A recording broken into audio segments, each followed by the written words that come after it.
So, ganyan siya. Because since it's daytime, pakita ko na yung labas ng hotel. Ito yung street kung saan kami. Okay, natakot ako doon na baka malaglag yung camera. So, tama na. Hello, are you checking in? Yes, hello. Your 6-digit checking code. Thank you very much for registering your passport picture here. Since this is identification, please come up to this camera one by one. Hi guys, so the name of our hotel is Eslead Hotel Osaka Ebisu. So here's the room tour. So when you enter the door, this is what you'll see. Tapos, it's a shoe cabinet. Yan. And then, it says here, please take off your shoes, change into slippers. So, nandun na sa loob yung slippers. And then here on your left is the toilet. Yan. So, of course, a Japanese toilet. And it comes with the Saintler on top. May toilet brush na din. Mini towel. Toilet paper. So, andyan siya. And then, on the other side, we have it says your powder room. But it's, yeah, like a powder room na din. Yan. So, ang galing lang kasi kasama na dito sa hotel toothbrush. Yan. May kasama ng soap. I think this is mouthwash. Cotton. Hairbrush. Kasama na din. Cotton. Hairbrush. Razor. Nakompleto. Body sponge. Yan. Kasama yan lahat. And then dito sa baba, mayroon na rin kasamang blower.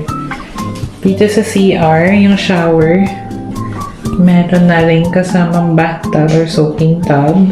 Yan. So, kasama na yung shampoo, conditioner, and body soap. Kung gusto may sara.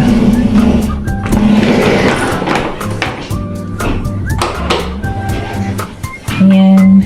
And then, of course, ba yan, I almost left this part out. Mayroon na rin siyang washing machine. May towels, face towel. So, pwede na kami maglaba dito. Tapos, Family Mart is so close. Like, 3-minute walk lang siya. Ayun. And then, ito na yung main door. Yan. So, pasok na tayo dito sa main area. So, ganyan siya. Kasama na siyang kitchen. So, pwedeng magluto dito. Yan. Meron na rin ditong mga utensils. Baso. Lutuan. May knife. Yan. Kompleto. Oh, meron na rin sponge, dishwashing, chopping board. Talagang kinumpleto na nila. Mga plates and all. So, sakto kung mag-stay ka dito ng medyo matagal, like kami 1 week. Okay siya. And then, meron na rin kettle, microwave, kasama na rin ref. Ay, may dessert pa pala kung di ko pa nakain. Yan. May freezer. Ice cream na rin kami. Kasi ito, make sure lang nasusundin mo yung paano yung tapunan ng basura nila dito. Then, yung TV, di pa namin nabubuksan.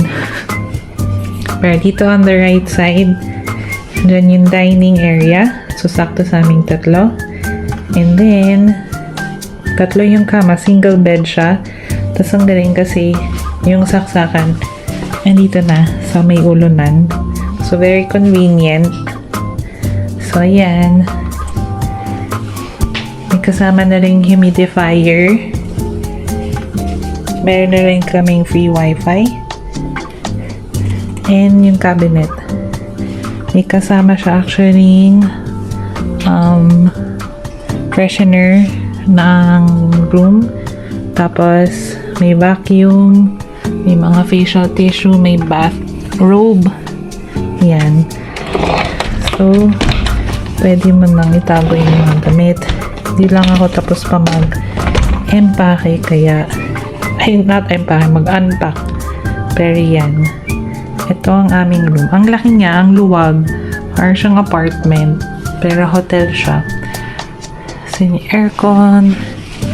And actually, meron kaming balcony. Siguro mas maganda to bukas ng umaga. And this is our view. Ang almost 7 Hoshino Resorts.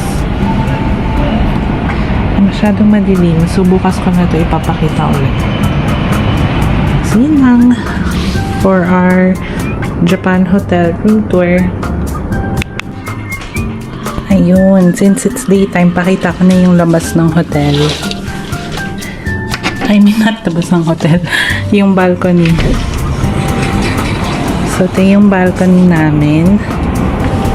Ayan. I think kaya may ganito para pwede magsampay. Kasi may mga ano dun eh, parang pole. So, yan ang aming view. Yan na yung train station, no? Diba? Sobrang lapit. Kaya ako to pinili talaga dahil walking distance lang sa train station. Like 3-minute, 4-minute walk lang.